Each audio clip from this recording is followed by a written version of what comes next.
क्या होता है सामूहिक ब्रेन वॉश और कैसे किया जाता है, आइए इसको समझते हैं अपने वीडियो के माध्यम से। स्वामी विवेकानंद के अनुसार हर काम को 3 अवस्थाओं से गुजरना पड़ता है। पहला उपहास, दूसरा विरोध, तीसरा स्वीकृति। ब्रेन वॉश करने में इन्हीं तीनों की अहम भूमिका होती है। जब हम कोई विचार किसी पर थोपना चाहते हैं तो हमें बारंबार उस विचार का ही प्रचार व प्रसार करना पड़ता है। सर्वप्रथम लोग इसका उपहास करेंगे, फिर विरोध करेंगे, और यदि यह प्रचार और प्रसार लगातार कई वर्षों तक किया जाए तो अंत में इसे स्वीकार कर लिया जाएगा।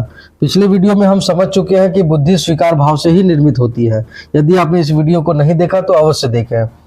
और जब एक बार स्वीकार भाव के माध्यम से बुद्धि का निर्माण हो जाएगा तब ब्रेनवॉश की प्रक्रिया पूर्ण हो जाती है। इसका प्रत्यक्ष उदाहरण वर्तमान में किसी पार्टी विशेष के द्वारा प्रयोग में लाकर एक सामूहिक ब्रेनवॉश करने का प्रयास किया गया है, जो कि भारतवर्ष के संपूर्ण इतिहास में शायद पहली बार घटित हुआ है।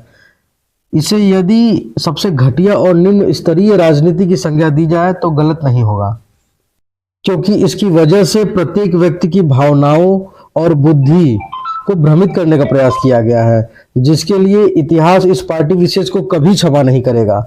वर्तमान में स्थिति इतनी भयावह हो गई है कि यदि कोई व्यक्ति एक खास निर्धारित विचारधारा के विपरीत बात करे तो अधिकांश को स्वतः ही इसकी अनुभूति होती है कि यह धर्म विरोधी बात कर रहा है और यह व्यक्ति देशद्रोही की तरह बात कर रहा है, और वह लड़ने को भी तैयार हो जाता है।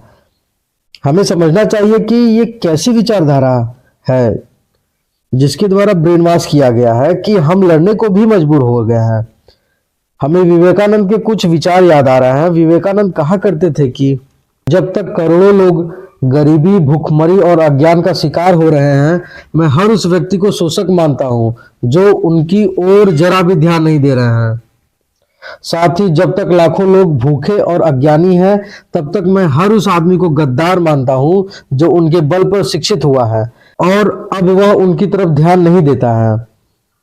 ऐसे पार्टी विशेष से यदि आप स्वामी विवेकानंद के विचारों पर सवाल पूछेंगे तो अपने निर्धारित विचारधाराओं में ही आपको उलझाने का प्रयास किया जाएगा, और वो चाहते हैं कि आप उस विचारधारा से आगे सोचिए ही मत।